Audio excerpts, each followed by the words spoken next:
Quiero empezar por agradecer la invitación y por felicitar a la organización de que sigamos pensando en cómo poder hacer cambios estructurales de otra manera, que no sea como siempre los grandes agentes de cambio que sean los estados y las políticas profesionales, sino que también lo seamos los ciudadanos de a pie, porque es una manera de contribuir a crear otro tipo de sociedad cuando la anterior, con la que hemos vivido durante muchos años, empieza a demostrar claras obsolescencias. Bien, yo voy a abordar esta cuestión sobre vínculos e identidades, reflexiones desde la ética, explicitando que yo hablo desde esta filosofía moral y, por tanto, hablo más desde la reflexión, pero mi especialidad como profesora universitaria es la ética aplicada. Esto que que insiste en cómo hacemos el puente, el link entre las teorías y las prácticas, sin olvidar que la propia teoría es una práctica social. Por eso, cuando me asumí ser presidenta del Comité de Ética de Servicios Sociales, tenía que conocer qué hacemos en servicios sociales y, por tanto, tenía que conocer la trinchera para poder ver si las teorías nos están funcionando o no están funcionando, porque es ahí donde se demuestra, donde se verifican las teorías sobre la acción social y la transformación social. Bien, hecha esta explicitación de que hablaré desde la ética y, por tanto, yo daré más reflexión, voy a dividir la exposición en tres partes. En la primera, creo que es importante hacer explícito por qué estamos hablando de esto. Y esto es mentoría social, vínculos, identidades y desde la ética. ¿Por qué? Me hago cargo de que uno siempre habla desde una perspectiva y desde una historia, y yo intentaré describir cuál es el contexto, el entorno social que nos obliga a hablar de vínculos, de identidades y desde la ética para mejorar la mentoría social. La segunda parte versará sobre la ética y la identidad. Sobre la ética y la identidad. Precisamente porque yo voy a insistir, y ya empiezo por concluir lo que será la segunda parte, que nosotros necesitamos más ética que mera moral, que necesitamos más ciencia, conocimiento, por tanto formación, que mera conciencia, que mera sensibilidad moral y mera buena voluntad. Y tercera, que necesitamos bastante más interdependencia, redes, equipos, que mera independencia. Y déjenme solo que yo ya sé hacer mi trabajo. Necesitamos más creación de redes, de equipos, de interdependencia. Y eso lo decimos mucho, pero cuesta bastante más cambiar mentalidades. Y yo, que soy profesora universitaria, sigo constatando que en las universidades formamos a los futuros profesionales como si fueran a desarrollar su profesión cual autónomos liberales. Y esto ya no funciona así. O estamos organizados o somos ineficientes, por muy buena voluntad que tengamos. Y en Cataluña y en España sabemos de eso. Nuestra literatura más internacional es el Quijote. El quijotismo ilustrado, el quijotismo virtuoso, de muy buena voluntad, es muy honorable por las magníficas virtudes e ideas con las que pretende cambiar el mundo, pero es absolutamente ineficiente y acaba loco, descalabrado, desmoralizado. La tercera parte hablará de la mentoría social. Y yo insistiré que, si bien es cierto que es una relación entre iguales, no es del todo verdad. No es del todo verdad. Y yo diré que hay una asimetría de poder. Hablaré de la asimetría de poder. de que no estamos en condiciones de igualdad. Y no únicamente hablaré de que si él tiene que subir, a lo mejor estos de aquí también tienen que bajar. Y hablaré de la necesidad de pensar en clave de contra la exclusión, contra la injusticia.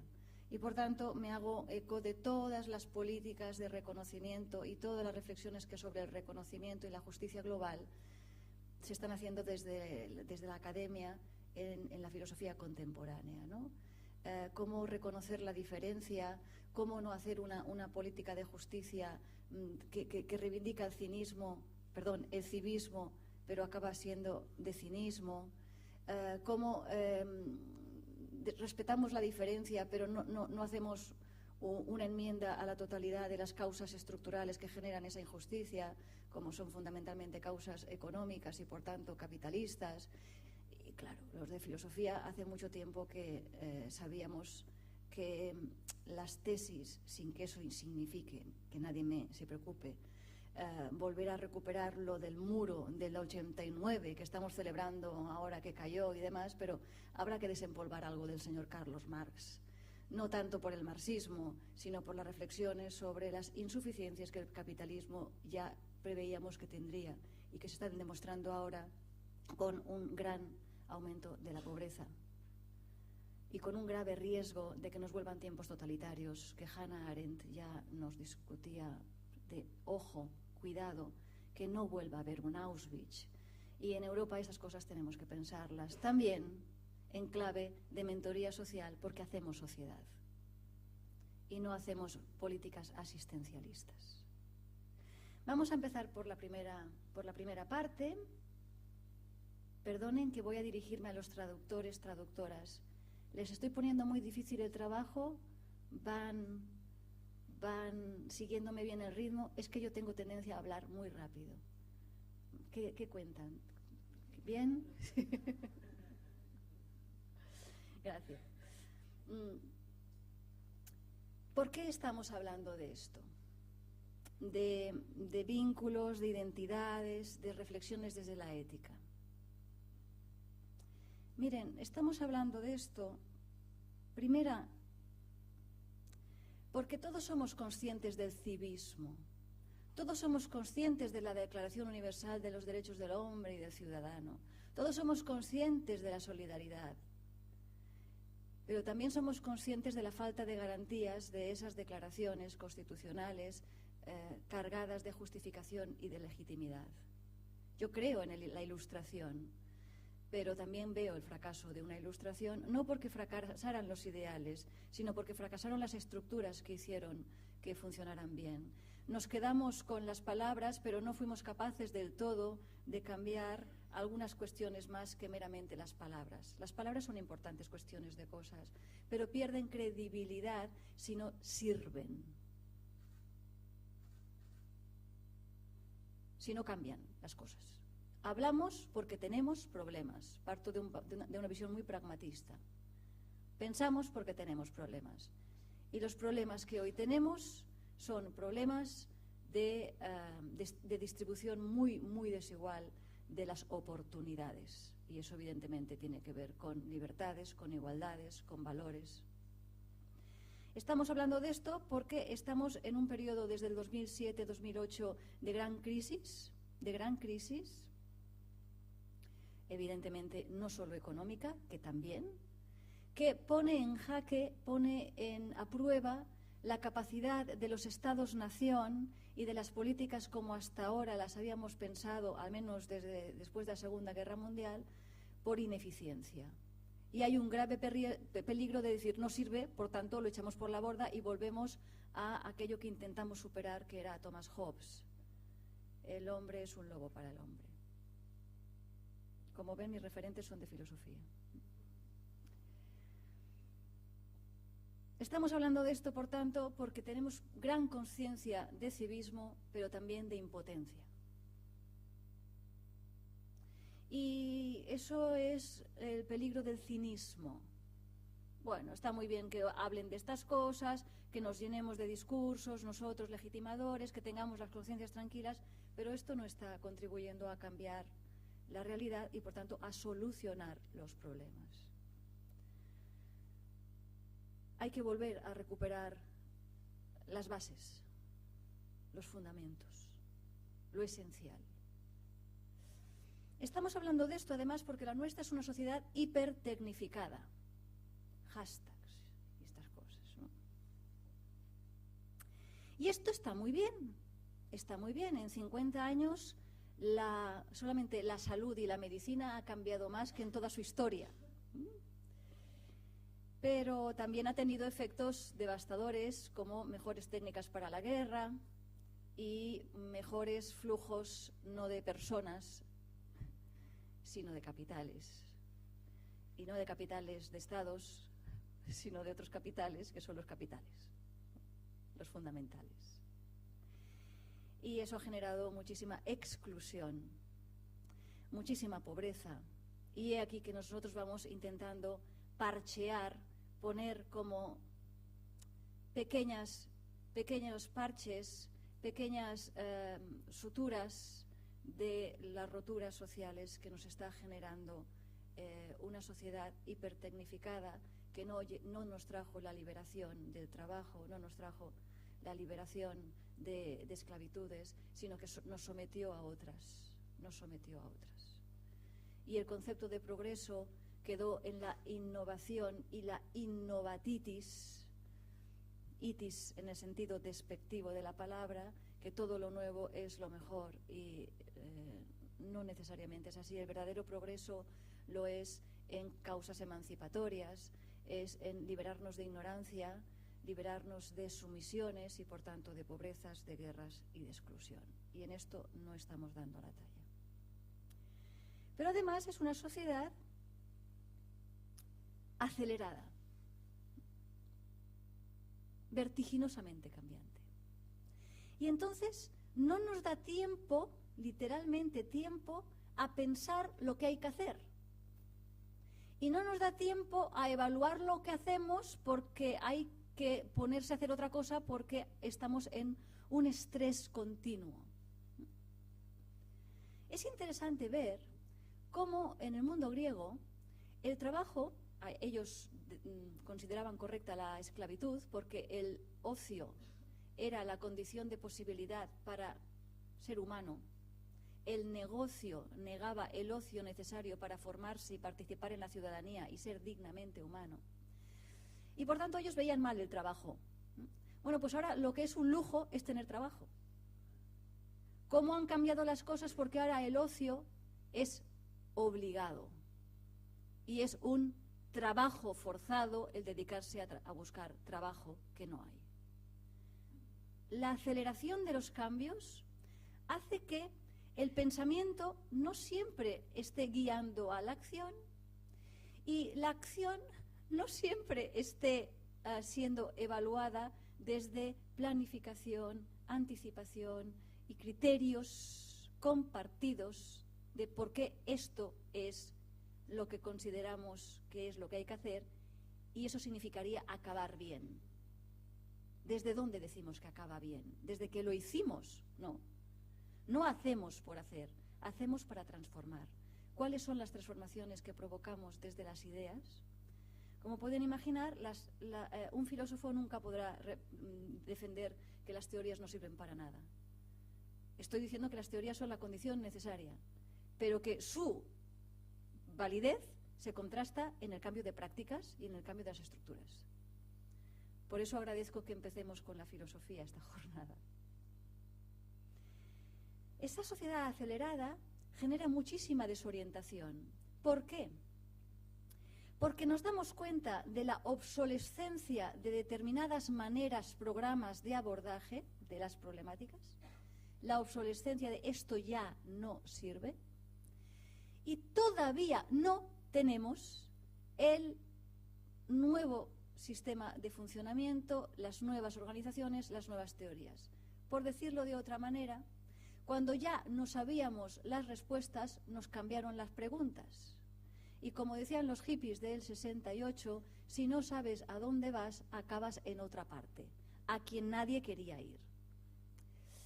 Pero es que además estamos en esta, como la película de Sofía Coppola, Lost in Translation, perdidos en la traducción y en la transición. Ya no, y todavía tampoco. ¿Y qué hacemos? Esperar. ¿A qué? Desesperadamente. Esta es un poco nuestra sensación de desorientación, de desconcierto. Y en estas épocas sabemos que son épocas oscuras y que ya sabemos qué pasa en las épocas de tiempos oscuros, ¿no? En los tiempos oscuros. Pero además nos damos cuenta que, sobre todo en servicios sociales, en la reflexión en el mundo de la cooperación, de la lucha contra la pobreza, contra la exclusión, nos habíamos hecho eco, yo creo que era un progreso, de que no queríamos el asistencialismo, no queríamos el pan para hoy y hambre para mañana, que las almas, esto lo leía yo en el Muro de Berlín hace unos cuantos años, en el 91, decía en el Muro de Berlín, las almas como los cuerpos también mueren de hambre. No era una cuestión solamente de banco de alimentos, que estaba muy bien, no era solamente una cuestión de asistencialismo en ayudar, porque esto generaba humillación, esto aumentaba más la asimetría y no generaba los cambios estructurales que eran las causas que habían generado esa exclusión, esa injusticia, esa pobreza.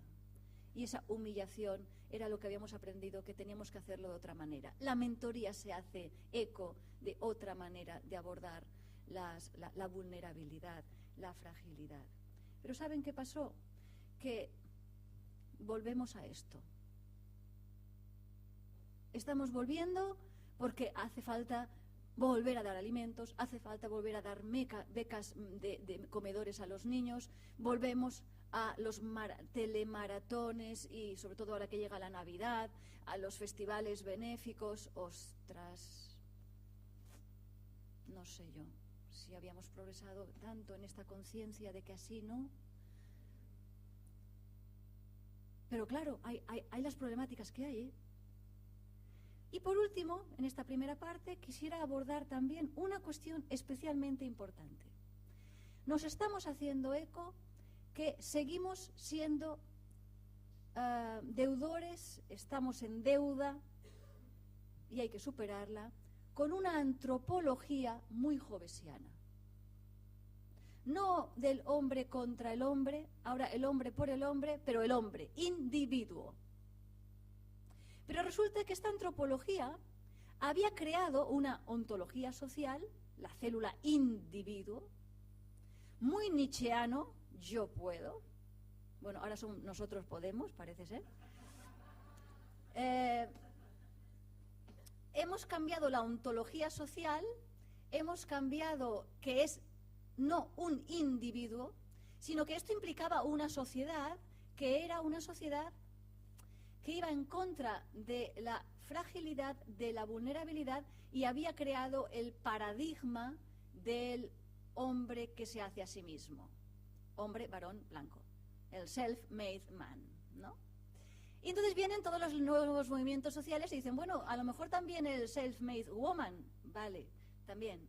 Y los self-made nosotros, no únicamente el yo. Y empezamos a pensar que a lo mejor el problema estaba, y ahí las grandes filósofas feministas como o no tan feministas o no tan conscientes, pero muy conscientes de un paradigma jovesiano que tenía una sombra muy alargada de yo puedo solo, de una voluntad de poder que crea valores y es capaz de desentenderse del mundo, y es una especie de hongo jovesiano que se crea a sí mismo y no debe nada a nadie, y que nunca se pone enfermo, y que trabaja con un paradigma de cowboy. Clint Eastwood es el representante, ¿no? El cowboy más duro de la Unión. No necesita nada ni nadie, nunca le va a fallar el caballo ni la salud, va a encontrar siempre agua, tierra para conquistar, hasta Clint Eastwood se hace mayor. Y nosotros necesitamos pasar al paradigma del astronauta. La nave no va, y la nave es el planeta. Y la nave son las generaciones futuras que necesitan el planeta para continuar teniendo una única oportunidad sobre la Tierra. Y hablamos de justicia intergeneracional, de justicia espacial, el derecho a la ciudad, el derecho a mi territorio, el derecho a habitar, el derecho a estar. Hablamos de la justicia global. Con lo cual podéis imaginar, la antropología hobbesiana no nos sirve. Y entonces tenemos que recuperar una antropología personalista a lo tú y yo, y esto es la mentoría. Una antropología que parte de que en el origen era el verbo, en el origen era el nosotros entendiéndonos, el diálogos, no el monólogo. Y que la razón no la tiene nadie, sino que se descubre en esta discusión continua hablando entre tú y yo. Y nos tenemos que entender porque hay muchas cosas que nos unen. Para empezar, todo el mundo sufre y nadie quiere hacerlo. De manera que debemos pasar a un paradigma del astronauta, porque el astronauta sabe que la nave hay que cuidarla. Y cuidar la nave no es únicamente cuidar la estructura más ecológica, es también el clima en la nave. Y cada uno sabe hacer una cosa, todo el mundo tiene capacidades, pero no todos tenemos las mismas, la gracia de la diferencia. Y por tanto, qué importante es que nos llevemos bien, que sepamos saber cuál es mi colaboración en la nave, pero que yo no voy a participar si no me siento arraigado, las raíces, y de ahí Simone Weil recordándonos el echar raíces, porque solamente si hay raíces hay alas. Y con el efecto mariposa en una aldea global, cuando uno mueve una cosita aquí muy pequeñita, esto se puede mover todo, y todos somos implicados. De manera que necesitamos pasar a un paradigma del astronauta, donde si la nave no va nadie. Y si no nos entendemos dentro de la nave, tampoco va bien la nave. Y eso significa que si en los que estamos en la nave, con nuestras capacidades, no sabemos resolver el problema, decimos aquello de Houston. Y Houston responde. Son cambios de antropología, son cambios sociales que empiezan por el día a día en la calle de cómo me considero yo un ciudadano del mundo, arraigado en esta ciudad y que nada humano me es indiferente. Y estas son las tesis del cosmopolitismo que inician los estoicos en tiempos oscuros como los que ellos les tocó vivir, ¿no? Bueno, vamos a la segunda parte, hecha esta reflexión de por qué estamos hablando de esto. Pues porque estamos precisamente discutiendo otras categorías, manteniendo unas que nos sirven, reconsiderándolas a la luz de los tiempos, haciendo eso que llamamos actualización, el update, ¿no?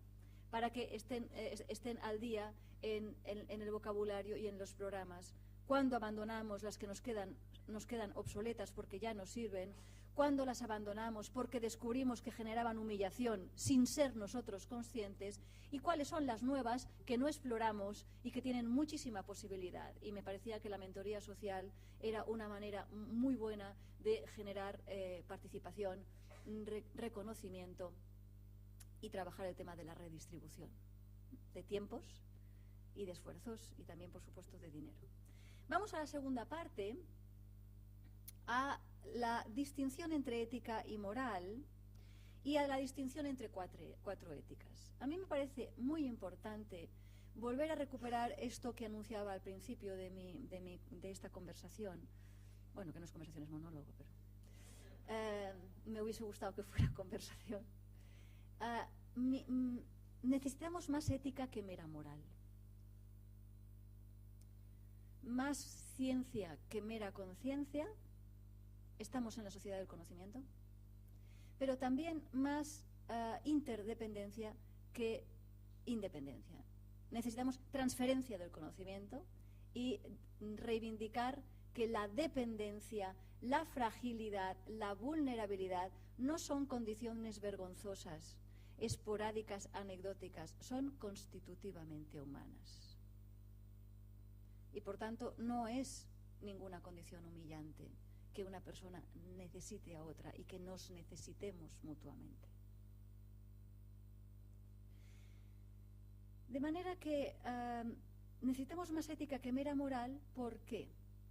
Varias razones. La primera es porque las morales se quedan obsoletas. La sociedad acelerada tiene nuevas preguntas que las anteriores morales no se habían hecho porque en ese mundo esa pregunta no era posible. Y entonces hay que pensar cómo intervenir. De manera que más ética, porque la distinción entre ética y moral es muy sencilla. La moral es vivida y la ética es pensada. La moral pregunta ¿qué debo hacer? Y la respuesta es una acción. La pregunta ética es ¿por qué debo hacerlo? Y la respuesta es un argumento. Dame razones. En este toma y daca, en este exigir y dar razones, es donde nos jugamos la legitimidad. Y eso que requiere de un entorno de interacción social, donde nos encontremos. Y que el lugar, el espacio, sea de encuentro y no de encontronazo ni de desencuentro. Perdón por la traducción, porque eso va a ser difícil.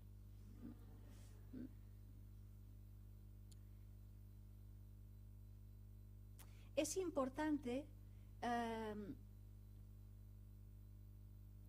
que nos demos cuenta que las morales anteriores están necesariamente, como las contemporáneas, condenadas a la perspectiva y por tanto al prejuicio, al juzgar antes de tiempo. Con el tiempo nos damos cuenta de que aquello no estaba muy bien y nos ponemos a pedir sufragios universales, nos ponemos a pedir democracia universal, nos ponemos a reivindicar derechos de los animales, replanteamos muchas palabras que en su día se identificaron y a lo mejor hoy no, por ejemplo, autonomía y dignidad. Hay muchas personas que no tendrán ya autonomía, pero continúan teniendo dignidad. Empezamos a plantearnos si la vida biográfica ha terminado, demencia senil, Alzheimer. ¿Por qué continuar con la vida biológica? Hay preguntas nuevas que las morales anteriores no nos ayudan. Y hay preguntas viejas cuyas respuestas hemos aprendido que no eran buenas respuestas, que estaban condenadas al prejuicio. Primera razón por la cual hay que hacer más ética que mera moral. Las morales anteriores ya no siempre nos sirven, o bien porque no nos contestaban la pregunta nueva, o bien porque no la contestaban con prejuicios de la época. Paréntesis. Que nadie piense que el siglo XXI ya no tiene prejuicios, porque ese es el sumum de los prejuicios del siglo XXI.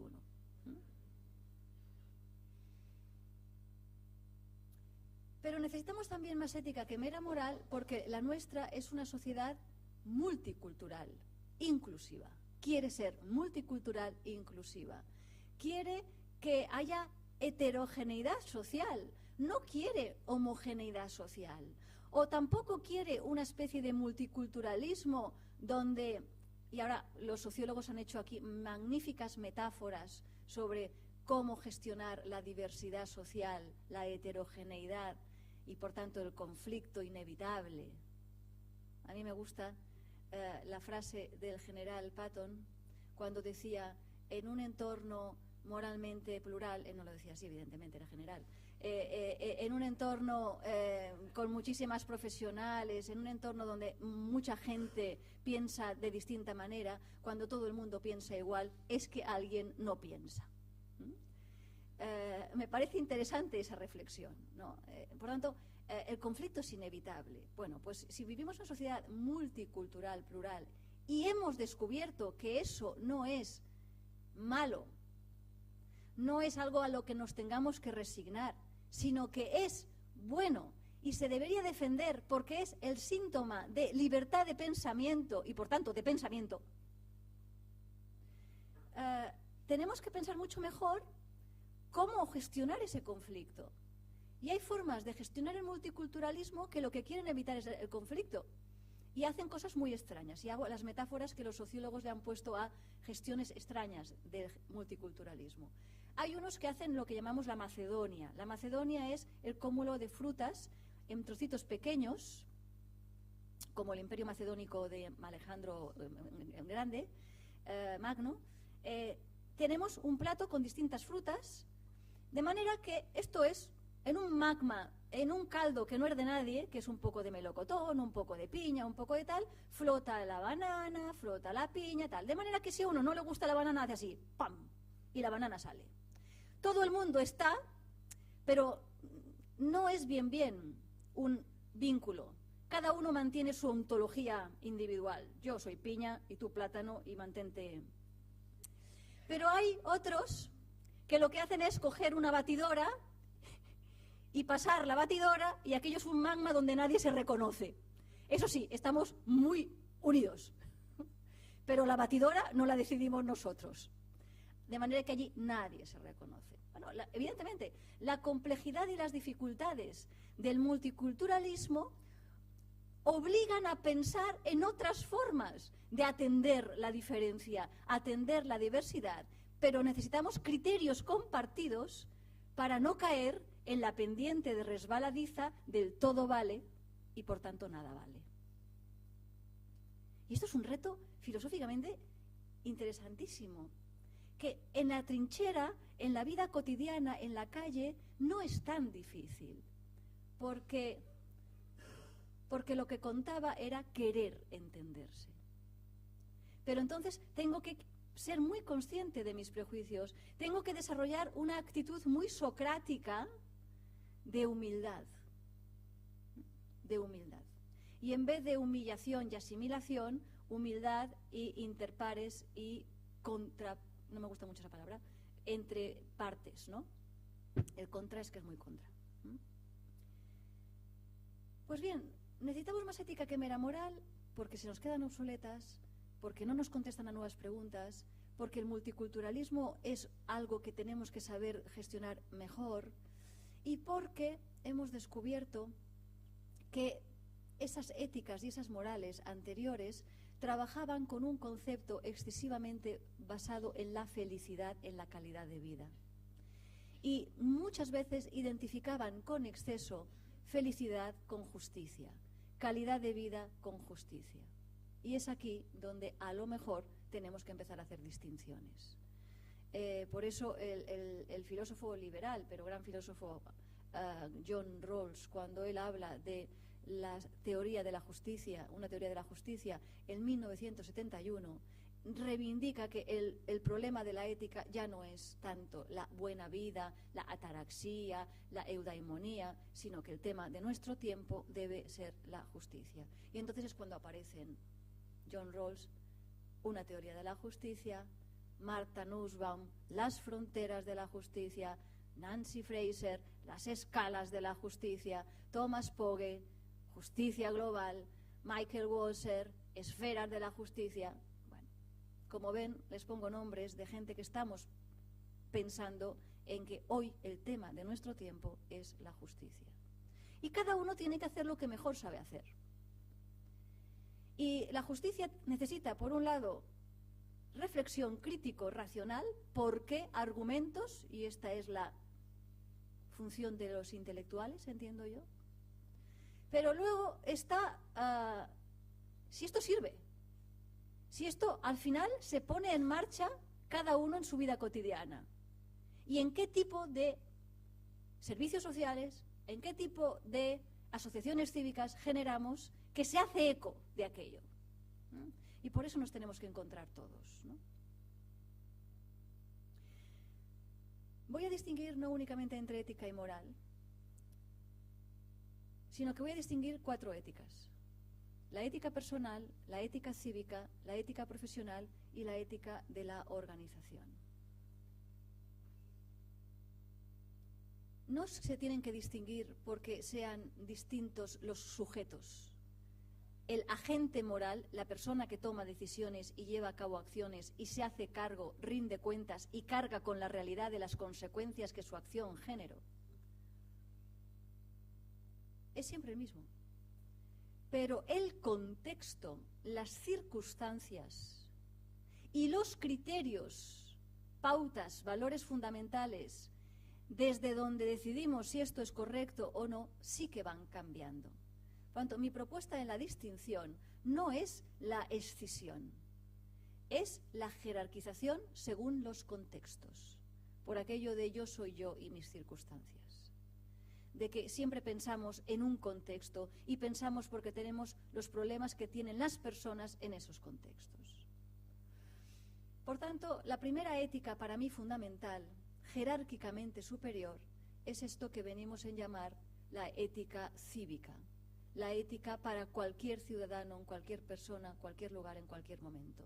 No entiendo el concepto de ciudadano desde el punto de vista legal, tener o no papeles y permisos. Entiendo por ciudadano todo aquel que habita el planeta. De manera que estoy siendo polémica porque habrá que discutir también sobre los llamados derechos de los animales y de los otros seres vivos y otras especies, ¿no? Me estoy refiriendo, por tanto, a que la primera ética es una ética cuyo espacio para tomar decisiones es el mundo, la aldea global. Y por tanto el criterio es esto que llamamos justicia y dignidad.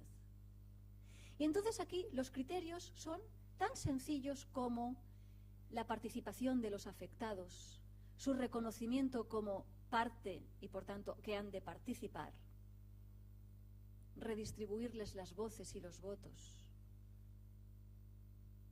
y los micrófonos, porque siempre tienen voz, pero a veces no las oímos.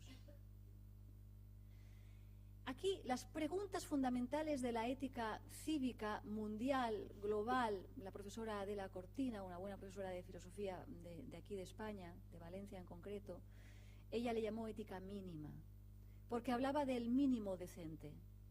Esto que cualquier persona, en cualquier lugar, en cualquier momento, debería tener garantizados. Hablamos de exigencias, no de preferencias. Hablamos de esto que se conoce como derechos y deberes, que habrá que seguir pensando después de las magníficas críticas etnocéntricas a son dos guerras mundiales, países ganadores. Claro que sí, en este diálogo, con los movimientos indígenas, con los movimientos feministas, por supuesto, ¿no? Por supuesto. Pero estas tres preguntas que la ética cívica tiene que tener como prioritarias es todos los sujetos. El principio fundamental es todos los sujetos, lo que Kant bautizó como universalización. Con lo cual, aquí la pregunta esencial es, ¿y si todo el mundo hiciéramos lo mismo?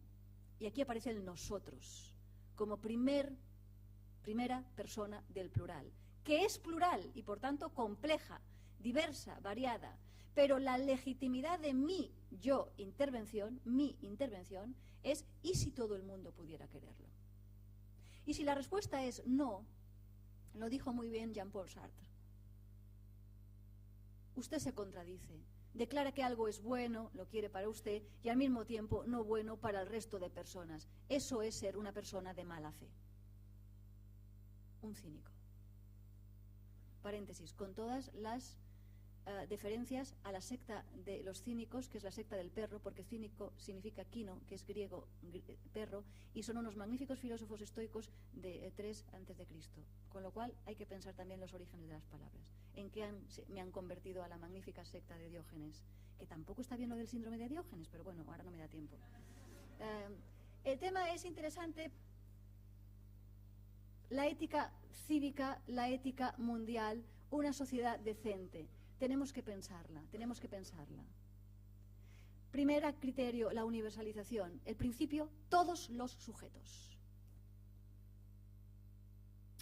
El segundo es, clarísimamente, la publicidad, transparencia. ¿Y si todo el mundo no lo hiciera? Se supiera. ¿Y si se supiera? Esa concepción de orgullo de pertenencia, esa sensación de orgullo de identidad, de ser yo, si uno se oculta es porque se avergüenza. Y me llama la atención que el sinvergüenza es aquel que no la tiene. Y por tanto, ¿y si todo el mundo lo sabe? Yo a veces ayer hablaba con unos compañeros y decía, es que a mí me pasa lo que le pasa a algunos políticos y yo ya no salgo nunca más a la calle. Ya, pero es que por eso son sinvergüenzas, ¿no?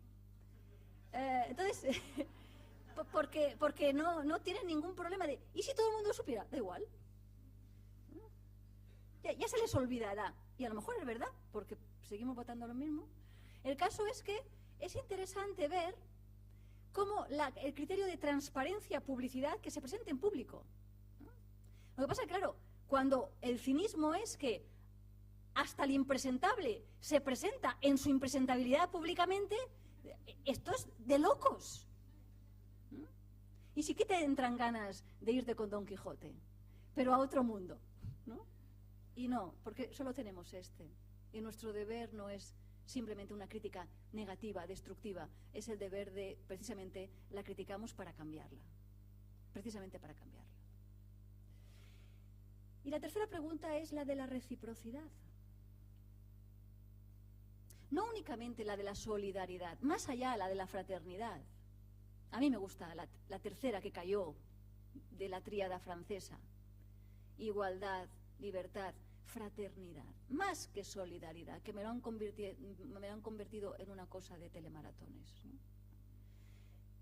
Sin denostar el concepto, pero las palabras se van vaciando de contenidos. La reciprocidad es, tú eres uno de los míos, es la fraternidad, hoy por ti, mañana por mí, porque a cualquiera de nosotros los envites de la fortuna le pueden tocar, porque todos somos igualmente frágiles, vulnerables, y hoy te pasa a ti y mañana me puede pasar a mí, porque nadie está del todo a salvo de los vaivenes de la suerte. Y la justicia es un envite continuo contra la lotería biológico-social.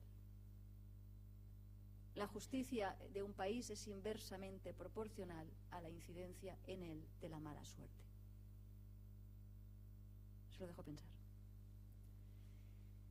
La ética de las organizaciones es la segunda, porque, como muy bien dijo un economista bastante conocido, que es es el alemán, es Drucker, lo que pasa es que se afincó en Estados Unidos y ellos se lo apropian de todo, pues Drucker, que decía, la sociedad del siglo XXI, lo dice en este libro de la sociedad postcapitalista, la sociedad del siglo XXI será de organizaciones o no será. Es muy interesante esta reflexión porque los estados-nación y los individuos particulares no pueden continuar, uno ocupándose de lo público y el otro ocupándose de la vida privada, porque lo privado es público, lo personal es público. Los feministas de los 70 empezaron reivindicando eso, que eran movimientos sociales nuevos en aquella época. Era muy importante ver que la organización es esta orquesta, la metáfora es de Drucker, o de Drucker, Peter Drucker, es como si tuviéramos magníficos profesionales, magníficos instrumentistas, virtuosos, la palabra es de origen ético, excelentes instrumentistas que tocan muy bien el violín, pero que luego no nos ponemos de acuerdo en la orquesta, en la partitura. Y todo el mundo toca muy bien su instrumento, pero no sabemos qué. Y eso no suena música, suena ruido. De manera que necesitamos que el criterio para decidir organizativamente es al servicio de la justicia y de la dignidad, de la universalidad, de la participación, de la transparencia, de la reciprocidad. Porque si no son organizaciones muy bien organizadas, pero corruptas. La mafia es una magnífica organización desde el punto de vista de organización, pero pésima desde el punto de vista de al servicio de que pone sus cerebros. Una organización se legitima en su responsabilidad social, en cuán contribuye en esa comunidad a generar dignidad y justicia. Todos tenemos que ser conscientes de que solos no podemos. Eso es el quijotismo virtuoso que denuncié al principio. Necesitamos ponernos de acuerdo, organizamos. ¿Por qué? Porque solo el pensamiento se da en la interacción social, en la organización, donde compartimos fines. Por eso uno, cuando hace de mentor, tiene que reconocer que aquí él es quien se la juega en el encuentro personalísimo, en ese encuentro de dos que es la mentoría. Pero está dentro de una organización con una conciencia de al servicio de que pone su tiempo, sus capacidades, y también no cayendo en inequidades y en arbitrariedades de que según qué mentor te toque tienes unas oportunidades o tienes otras. Es muy importante la conciencia de la organización y, por supuesto, aquí el criterio es la calidad total. La calidad total, que es desde el que te recibe el primer día que llegas, a cómo se distribuyen los tiempos, cómo se hace la formación, cómo se hacen las participaciones de las personas para dar ideas, cómo se hacen las evaluaciones. Calidad total de todos los que trabajamos allí. La ética profesional tiene como criterio la calidad del servicio que uno se compromete a dar, pues que la calidad jurídica, la calidad docente, la calidad asistencial de la enfermera, de la trabajadora social. Y aquí hay deontologías profesionales, los mínimos deberes que cada profesional tiene que hacer para no ser negligente, pero también tiene que ver con la excelencia profesional, con la innovación, más desarrollo, más investigación. Porque si no te quedas obsoleto en tu profesión, en una sociedad acelerada. Y por último, pero tiene que estar, es la ética personal. ¿Por qué la he puesto la última?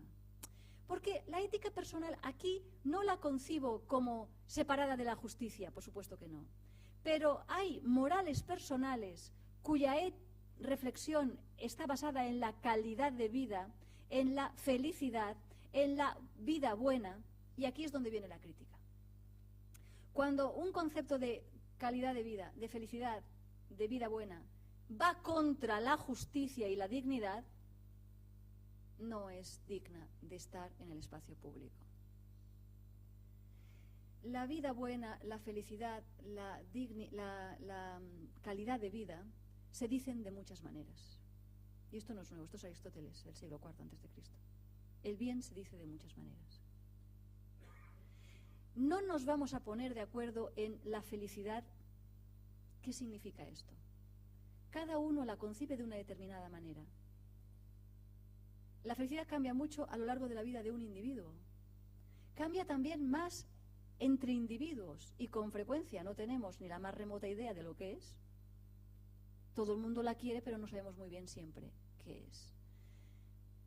Lo que sí que nos ponemos de acuerdo es en los mínimos de dignidad y de justicia. Eso no quiere decir que al ponerle la cuarta no sea importante, pero está la preferencia por la calidad de vida está después que la justicia.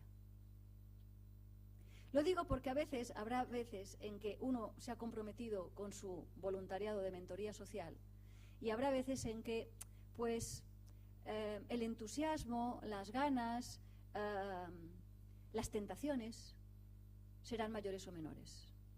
Y uno se ha comprometido que el sábado por la mañana va a ir a visitar a tal. Y lleva 3 sábados encantado, pero al cuarto sábado, otra vez. Y me han dicho que podíamos ir a tal sitio y uno es joven. O no tanto, pero tiene todavía vida. Y dices, oye, es que yo me comprometía que todos los sábados, bueno, pero la calidad de vida se va a resentir al cuarto sábado, porque no hay ningún problema en cumplir con el deber cuando el deber genera un placer, pero a veces entran en conflicto. Y por eso la ética habla de estar en deuda, no económica, sino en la obligatio. Y de ahí vienen las obligatio, de ahí vienen las ligazones, los vínculos y las religiones, religatios. ¿En qué crees tú? De manera que primero, cuando vamos a desarrollar un trabajo de mentoría, primero ética cívica, segundo ética de la organización, muy ligado a la profesión, a tus capacidades, me refiero aquí. Y en cuarto lugar, a mí me da igual que tú seas budista, practiques la meditación zen o seas vegetariano. Magnífico, yo no lo soy, pero seguro que nos vamos a entender en la dignidad y en la justicia en esta organización para hacer una buena mentoría con esta persona. Además, en la variedad está el gusto. Por tanto, esto es importante porque cuando hablamos de calidad total de las organizaciones, la calidad es la satisfacción de expectativas de los individuos. Pero la satisfacción de expectativas es un problema grande, porque las expectativas tienen que ver con lo que se les inoculó que podían esperar. Y a veces hay personas que ya no esperan nada de ellos porque no tienen de sí mismos autorrespeto, autoconfianza, autoestima, sino que tienen autoestigma, exclusión y falta de creencia de que ellos tengan capacidades y están convencidos de que lo suyo es el destino, no creen que tengan futuro. Y ahí es donde entra la mentoría social.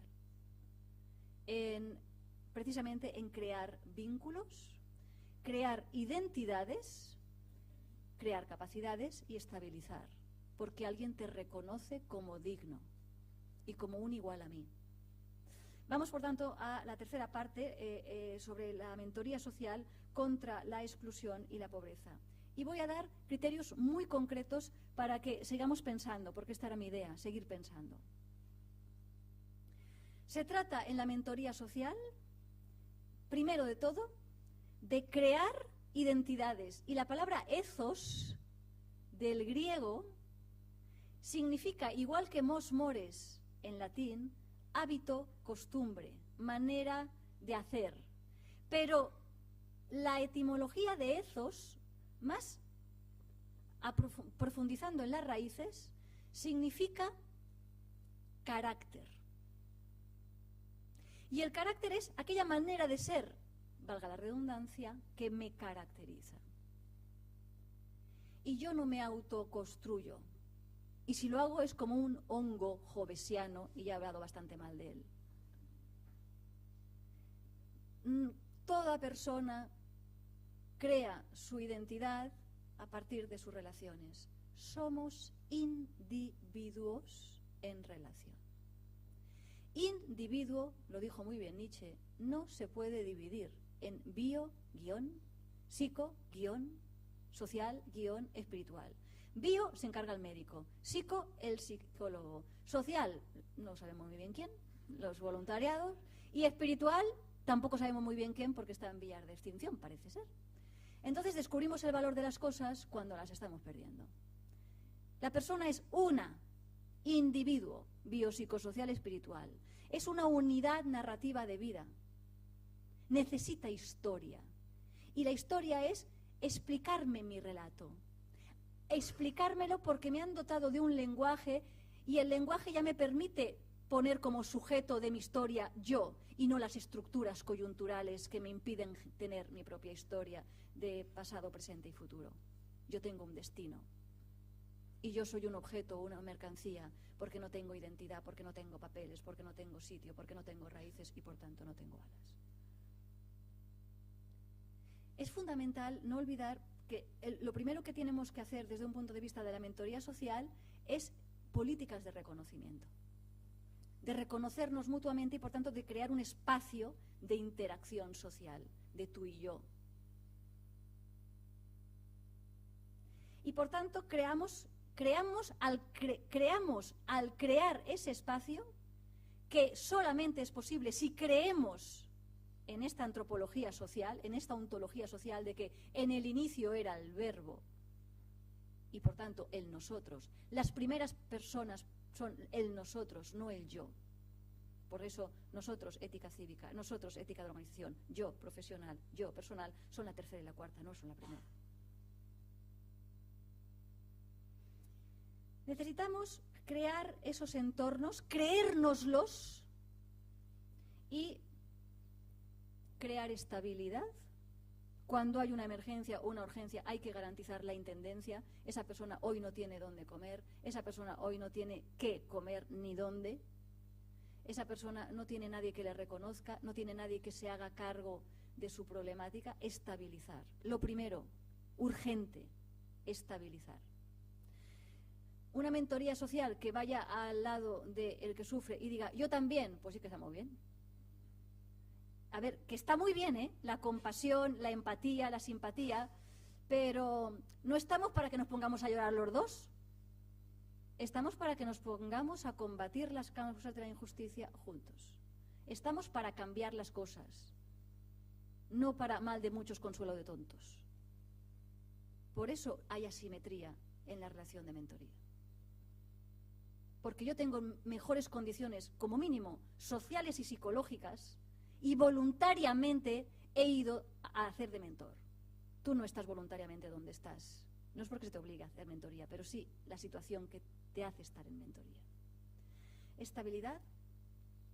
Segundo, crear capacidades. Y todo el mundo las tiene en un determinado grado. Pero hay unas 10 capacidades que todo el mundo debería tener en un grado mínimo. Y ahí recuerdo a la profesora Martha Nussbaum diciéndonos que esas 10 capacidades que son de justicia y de dignidad son las que todo el mundo debería tener como criterio para evaluar la mentoría. Porque no me basta con la buena voluntad. Yo entiendo que el mentor voluntario tiene buena voluntad, si no, no sé qué hace aquí. Pero no me basta. Necesito que se forme, que no se deforme. Y necesito que evaluemos los programas y nos autoevaluemos para aprender. Y estas evaluaciones son desde criterios compartidos, organizativos y teóricos de justicia y de dignidad. Toda evaluación, todo indicador es ideológico. El problema de la ideología no es que sea ideológica, es que se oculte. Por tanto, yo explicito 10 criterios para evaluar los programas y la mentoría y el tipo de relación que establecemos. Estas 10 capacidades de Nussbaum, no voy a entrar en cada una de ellas, voy acabando, serían la capacidad de vivir vida. Ella entiende no el estar aquí, sino el estar aquí el tiempo razonable y no morirse antes de tiempo, porque no tenemos maneras de combatir enfermedades que se pueden combatir fácilmente. Se refiere a un proyecto de vida lo más naturalizado posible, en el sentido de una sociedad tecnificada, que uno no debería morirse por malaria, uno no debería morirse por una diabetes. Salud corporal, integridad física, 3. 4. Sentimientos, imaginación y pensamientos, la capacidad de pensar, la capacidad de sentir, la capacidad de imaginar. Esto se educa, esto se crea. Hemos de ser capaces de tener eso. 4. Emoción, capacidad de tener emoción y no estar en un entorno que me ha colapsado y me ha dejado anestesiado. Una sociedad que es capaz de generar razón práctica, un proyecto de vida bueno. Una vida justa y digna es una vida dedicada a la búsqueda de la vida buena. 6. He dicho, no, a ver, 7, ¿verdad? Gracias, me están prestando atención todavía. Afiliación, capacidad de asociarse y afiliarse con quien uno quiera. 8. Otras especies. 9. Capacidad de jugar y reír, esencial, de crear y recrearnos. Y 10, control sobre el propio entorno material y político. Da mucho juego las 10 capacidades de Martha Nussbaum para, a partir de ahí, evaluar. ¿Qué tenemos que hacer nosotros como mentores? Pues ni más ni menos que dar estabilidad, segunda, crear capacidades y, por último, ¿eso cómo se hace? Ineludiblemente generando vínculos, ligazones, obligaciones, compromisos, responsabilidades, hacerse cargo, rendir cuentas, accountability, y cargar con la realidad.